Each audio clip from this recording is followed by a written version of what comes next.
solutions far more simple than creating another being that's advanced as us.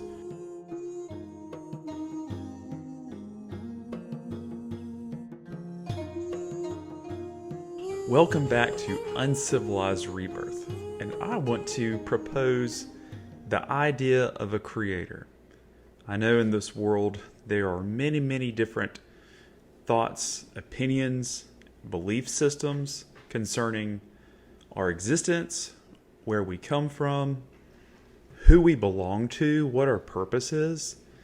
And there's just this whole subject matter that almost, in my opinion, seems like it's just in chaos of not knowing. Like literally there seems to be a overall not knowing.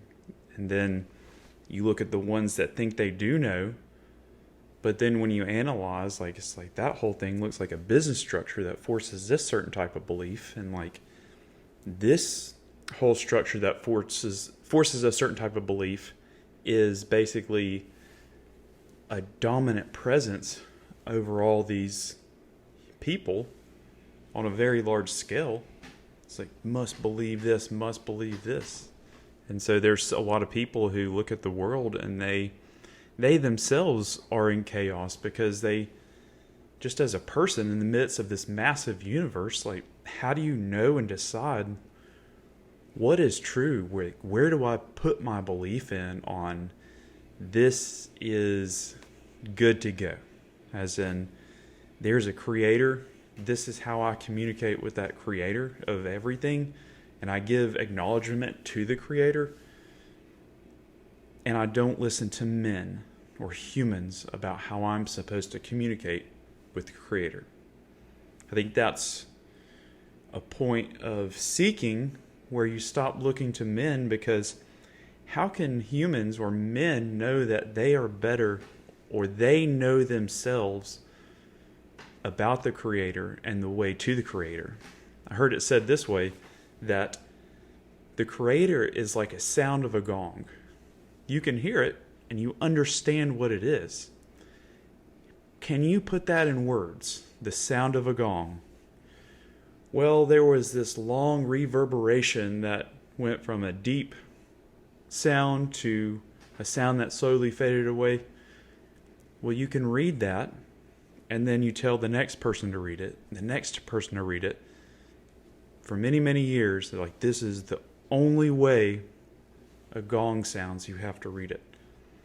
Well, then what happens one day when many generations down time, these people that have been told and read what the gong sounds like, they hear it one day. And it changes their entire perception of what they think that gong sounds like. And let me explain it this way. Some people might hear that and get frustrated saying, how can you compare the creator or God to the sound of a gong? I'm comparing it to translating one type of medium, or not medium, but the way that this element is perceived through a sense. So sound is through the ears. And then you try to write that on paper, it cannot ever let you know what that sound sounds like.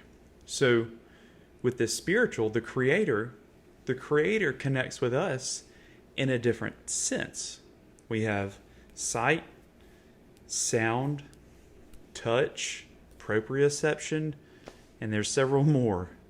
But here's the thing. Like, if you look at it, there's this other sense that we never focus on. We've been so focused on externally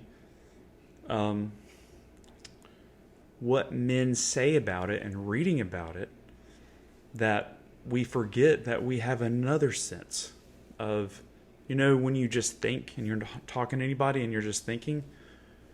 Let me propose this. If the creator of the universe is omniscient and omnipresent everywhere and every place at every time, with that amount of power And the Creator holds life into everything as well. So all life is held together by the Creator, by some sort of specific energy that is made and put in there. It's like, okay, with that power, of course the Creator can know what's going on in my brain within like a prayer or talking to the Creator.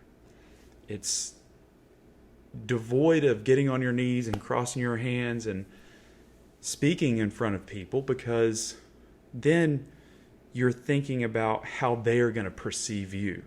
And so many times your words can be altered drastically just by what you perceive they may think of you who are hearing it. So this internal line of communication to the Creator is real. I truly believe that. And that the Creator has a connection with us. But we've been demanded so much to look externally on how, the why, and the when of communicating with the Creator. That has brought life into everything. It's like, do those humans, people / men, do they know all the facts, going on that have been written down and copied, and they've never taken the time to isolate and seek for themselves? And then they get to the point where they don't even know they're regurgitating what's been regurgitated over and over and over. And they don't know to look and seek inwardly. And so that's not saying that,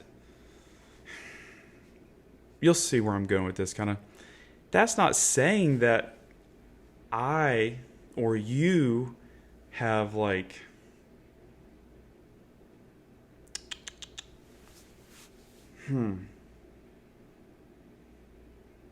any type of like God in us, because there's different thoughts that are like, oh, I'm God, they are God. When if you were God, actually, you could walk up and you could touch something and you could alter its shape. So it's like, okay, literally just for the fact that you can't do anything and you're very limited by this human form means you're not God, straight up. So you may identify as that, but it's not the case. It's just not. Do I have consciousness and awareness basically to my spirit?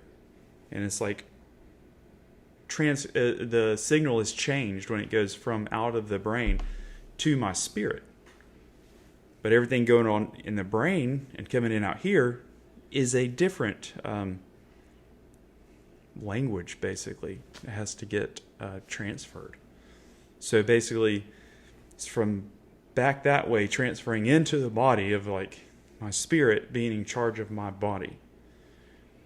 But then I get like energy and direction from God, if that makes sense. So you have like the body, the spirit, and then the Creator. So, and I propose this question. If we were created, it means we have a purpose and we have a reason to be here and something we need to do.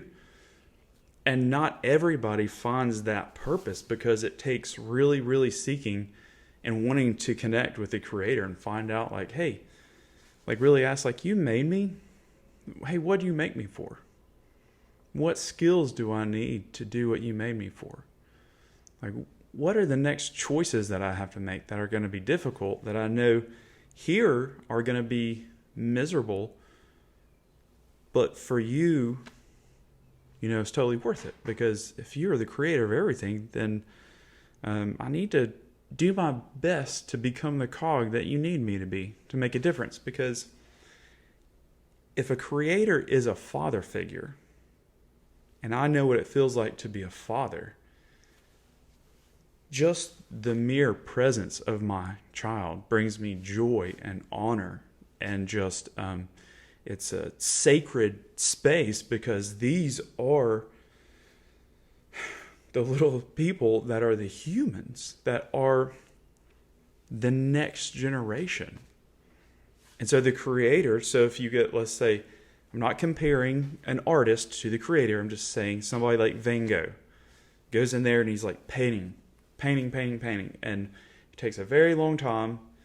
Sometimes he's on his back, up in the ceiling painting, probably gets cramps, probably has priests coming in and be like, oh, we need these robes a different color. I don't know.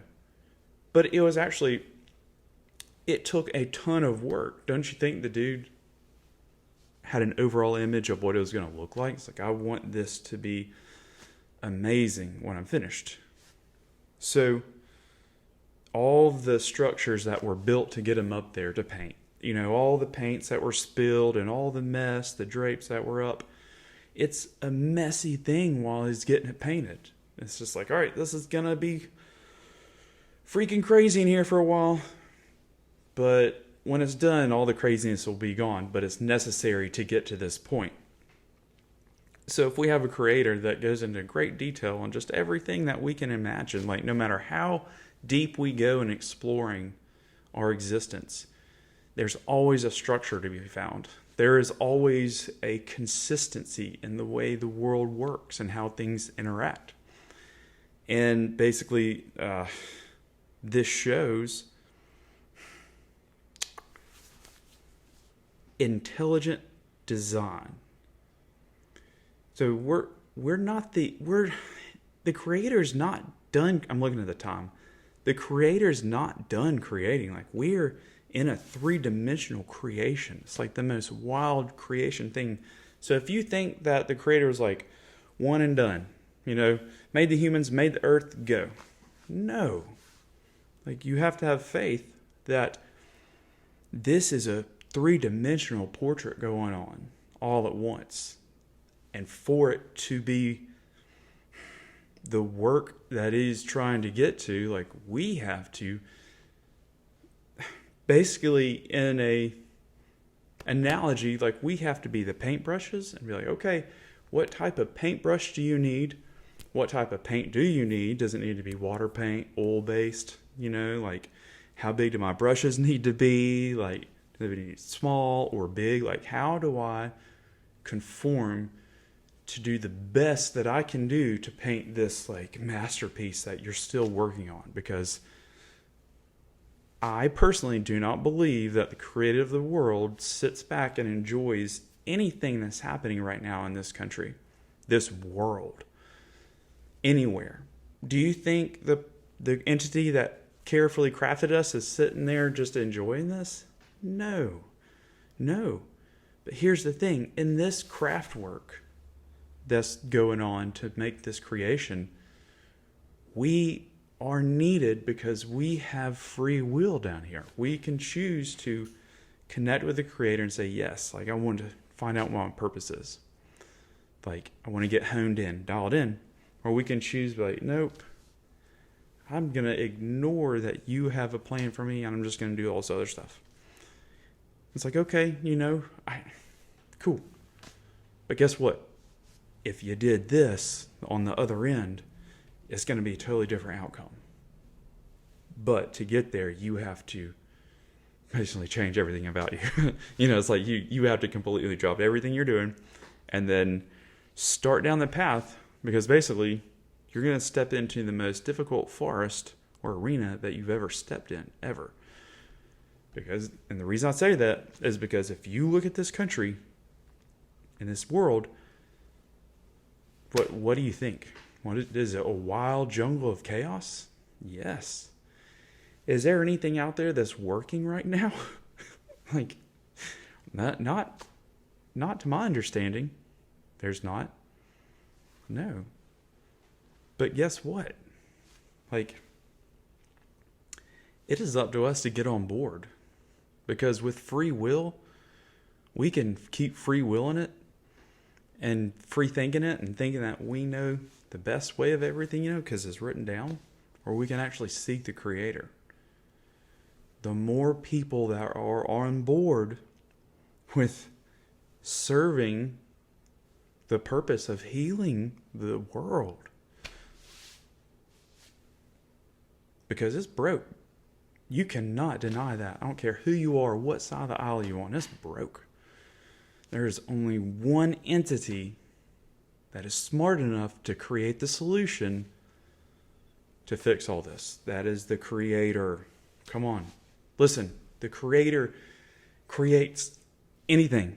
literally created us. We are a magnificent machine that can heal itself, that can solve problems, that can survive almost any condition that comes up with. Look at Elon Musk.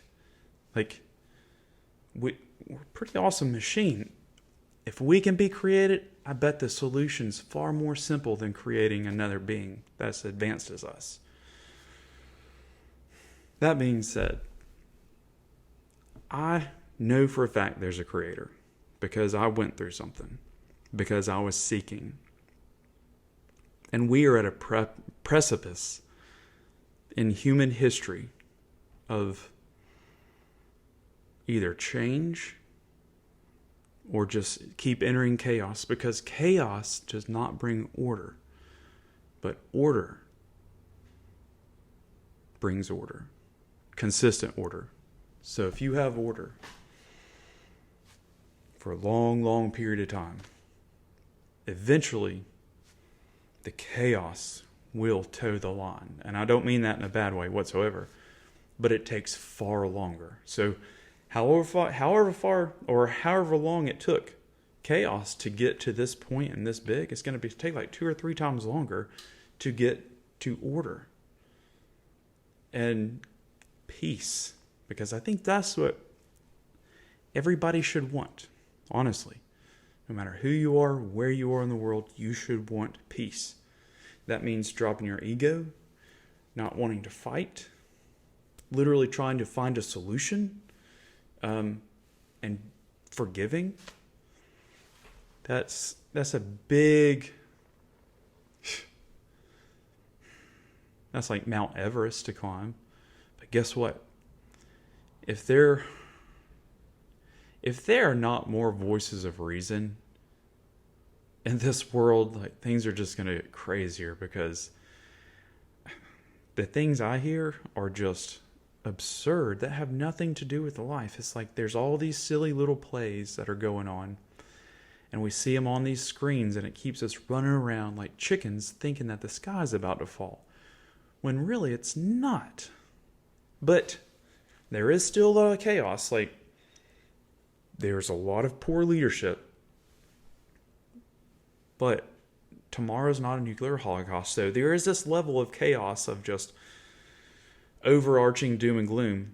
But today is not doomsday. The bombs are not dropping today. So you don't have to feel that way. Even when you see all that chaos, you have to take a step back, and you need to find out what the overall plan is and the mission is. Because when you have a mission, then anything that you have to endure to complete that mission, if you're committed, is A-okay. It's like, cool, not a big deal. It makes any of this suffering just a moot point, because it's like, this is where I got to be. And I visualize that in my mind. It's like there's a battle and I'm carrying ammo to another position. It's like there is no choice. Like, I must deliver this ammo to that position. And then it makes it easy. Like, all the pain is tolerable to get to that point, because you know what I'm going to do is going to make a very big difference and turn the tide of the battle. I was speaking to somebody today, a veteran, 11 Bravo, and I was talking to him about how our nation needs to be healed, and basically a new core built, because we don't have a core right now. We're extremely vulnerable, and one of the reasons we don't have a core is because we've lost sight completely of having a unified creator.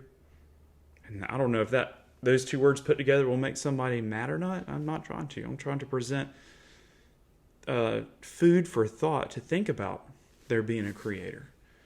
To start searching for yourself of like, you know what? Why am I here? Am I here to watch football? Am I here to drink beer?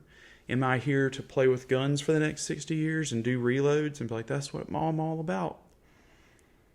You know, I could keep going down the list. Like, there's a million things we do in life that we're just like, that's what I'm all about. But why? Like, to what end? It's like, what if I was all about getting, just some pops into my brain, as many books as possible about Moby Dick. And I just like, I spend my life as a scholar researching Moby Dick and writing books about Moby Dick and teaching at college about Moby Dick. How did my life serve the Creator at all? You know, what did I do purposeful? Like, I told people about a story about a giant fish for 60 years, and I did a damn good job. But, I mean, come on, just like, because I've been that way. Like, I didn't know what I was all about, but it's like I was going to be, like, all about looking and being a veteran when I got out. Because I saw that other places. It's like, I'm going to be more of that. Like, everything I have to do has to reek of being a veteran. But it's like, at the end of it all, you know, if like I'm trying to buy this stuff, wear the right clothes, have the right haircut, you know, do all that. It's like, what does that serve whatsoever? Like, in the grand scheme of things, I come back here, I'm civilian, and it's like, I'm going to look as military as I can and as cool as I can 24/7. That literally does nothing in service of the country now.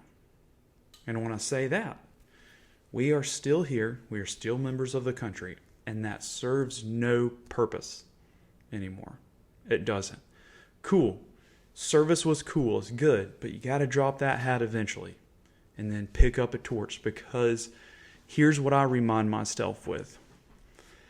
I made an oath to this country, and if I'm not allowed to do what I was trained to do as the forefathers expected it, it's time to pull back and figure out a new way to do what we are meant to do. Y'all aren't here, or we aren't here as veterans over the past 20 years to sit back and be like, let's make it worse. No. It starts by seeking what the Creator wants us to do now, because if you're a warrior, imagine what He can do. I don't give the Creator gender. You know why? Because I don't. That's just what I choose. Not to offend anybody, but it's an entity that's far beyond like sex division. So check this out. What if there were soldiers that were actually seeking, and airmen and Marines, oh my gosh.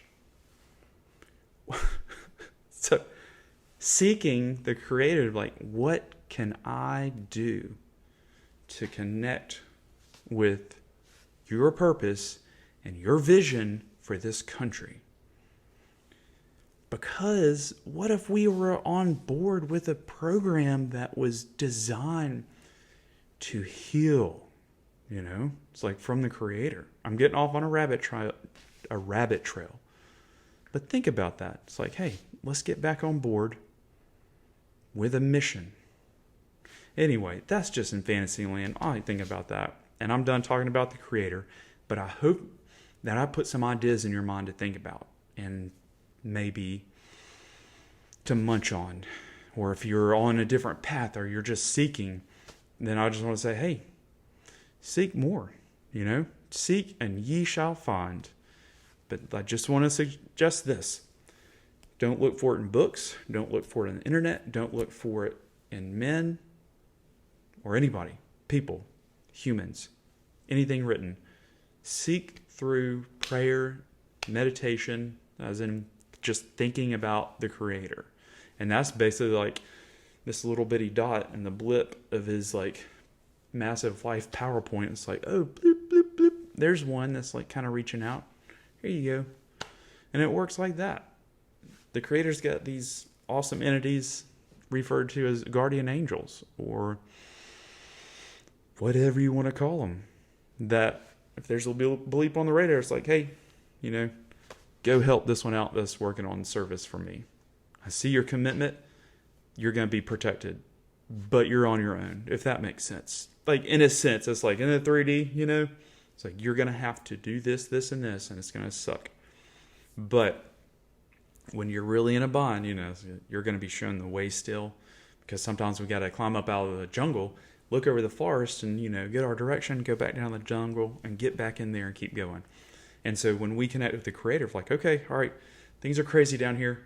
Please just give me a thumbs up or a thumb down on what I'm doing right now. That'll give me a go or no go. And I'm a knucklehead. Like, I need that big time. Like, I need some stupid crap happening in my life to get my attention sometimes. Anyway, I'm done. Hey, happy Friday. I'm going to watch the rest of The Lord of the Rings. the end of the Hobbit trilogy. I did not care for it too much. The Hobbit trilogy, not so much. Did not replace the original Lord of the Rings trilogy. The books were much better. But I'm going to watch the rest of The Hobbit tonight. And I actually may not, because I don't like how it was so grotesque on what they did to like the large cage trolls and stuff in the end. Like how they just had butchered them, become these war machines. And so like I watch it and I'm just like, that is like the most horrible stuff ever. And it's like, that's a movie that I will probably never let my kids watch. Like there's a lot of action movies I'd let them watch before watching that, because that's like butchering like these ogres and like making them into weapons. It's like, imagine like the torment. Like, why are you even gonna do that? Like, let's dial it back. Let's keep it a little bit more fun. It doesn't have to be like dark, like mad scientist stuff going on in the end. All right. Hey, I'm done. Thumbs up. I hope that gives you some food for thought on that. And I know I rambled a little bit. Oh, dang. If you watched this long, cool beans. But I'm going to shut up now. The end. I'm out of stuff to say right now. Sorry.